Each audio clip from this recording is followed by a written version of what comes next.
Now, do you have to have gone through detoxification Yes. before living at the house?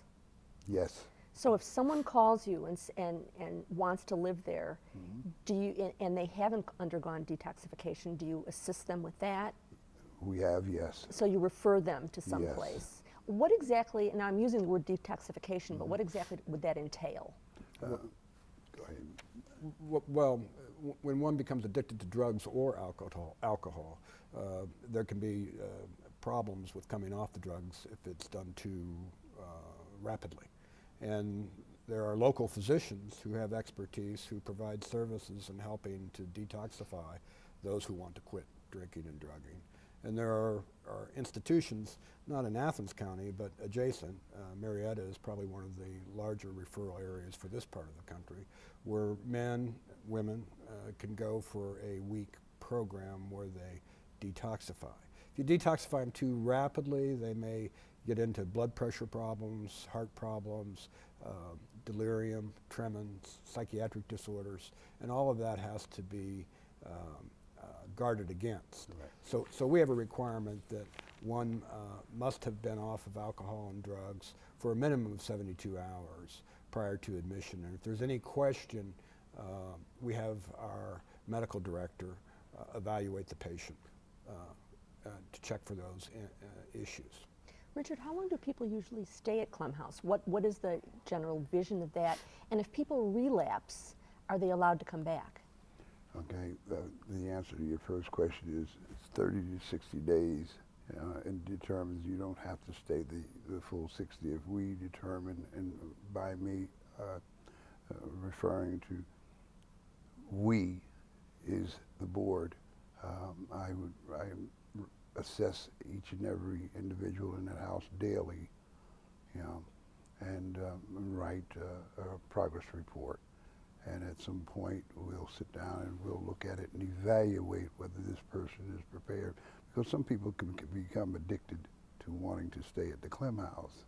And of course, we don't want that. We want you to become totally independent to live a free and sober life. That's our mission.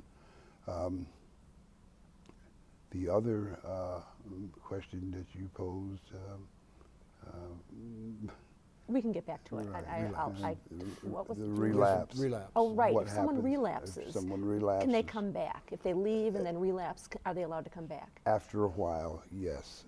There is a determined time when you can do that. You can ask to be accepted back into the facility.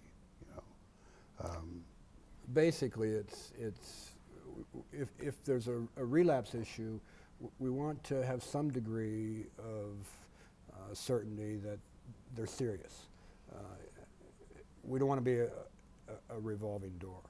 And even though stays can be as short as 30 to 60 days, what we anticipate happening is that individuals may be at the house for as long as 3 to 6 months. Now, you said before this is not a treatment facility. Right. But is there counseling that goes on? Is there group therapy that goes on? There's groups. I conduct groups daily. Right now we're working on issues of anger, the difference between assertiveness and aggressiveness. We're working on issues such as self-centeredness, ego. But the main issue right now is the first step. You need to admit the fact that you have a problem. That's the first step toward resolving it. Well, also, when Richard refers to STEP, the philosophy that permeates the Clem House are 12-step recovery programs. The 12 steps of Alcoholics Anonymous, the 12 steps of Narcotics Anonymous. We don't receive any support from those sorts of organizations, but the philosophy that we push, so to speak, in the house are 12-step recovery programs, which involve a whole series of steps that an individual must go through and practice in order to stay clean and sober and have a better life. So do people who stay at Clem House, do they go to AA meetings? Do they go to Drugs They do. Anonymous meetings? They go to, we have a requirement for a minimum of 5 meetings a week. The meetings at our house are not required attendance, and they all can pick and choose which meetings they want to attend because there's ample numbers throughout the county. But yeah, we have a requirement that they participate in those sorts of recovery meetings. Richard, how do you find someone decides that the Clem House is for them as opposed to staying at home or staying at home with family or getting their own apartment by themselves? What is it about Clem House that people feel this is going to be much more helpful to them in the recovery process? Clem House, first of all, is a safe place. When you're recovering from alcohol or drugs, and you more than likely have prior knowledge of the program of Alcoholics Anonymous. And one of the things that is that you can't do it alone. You have to have somebody to do this with. And just going to meetings, you know, it's not really safe, especially if you are a hardcore drug addict or an alcoholic. You know, I don't like to get into specifics, but we have a couple of clients where they're there because it's not safe in their own home. They have homes. They have homes, but they just feel that it's best not to be at that location at that time, you know. Safe in the sense that alcohol is being used at the home and so on and so forth. Mm-hmm. These are people largely who have tried many times to quit drinking. They tried at home and failed in the past. And their spouses have encouraged them and they've failed in the past. And a place like the Clem House is sort of a last resort for folks who have struggled in the past and not made it.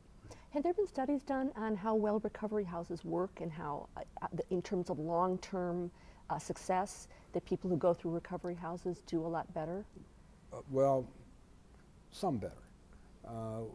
Alcoholism and drug addiction are frustrating diseases in that the recidivism rate or relapse rate is very, very high, and people who don't have the benefit of treatment centers, it can be as high as 60 and 70%.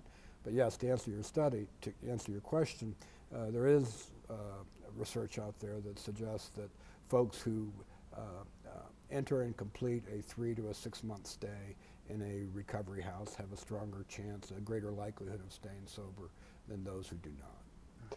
Richard, do you see within the house real bonding among the men? Do they really support each other? Do they counsel each other? Do they, what are those relationships like? I know it's hard to, I'm asking to generalize, but, and do men room together? I mean, do they share rooms or do they all have their own room? No, right now everybody has a roommate. Not everybody. A couple don't have roommates, but they'll have them real soon. Most men do have roommates, and we try to put them in according to age and according to attitudes. So you actually, you look and you try to pair people off who you think would be right, compatible. Right. And all in all, they're very supportive of each other, yes. We've adopted one young man there almost like a child, like he's our son or he's the son, you know.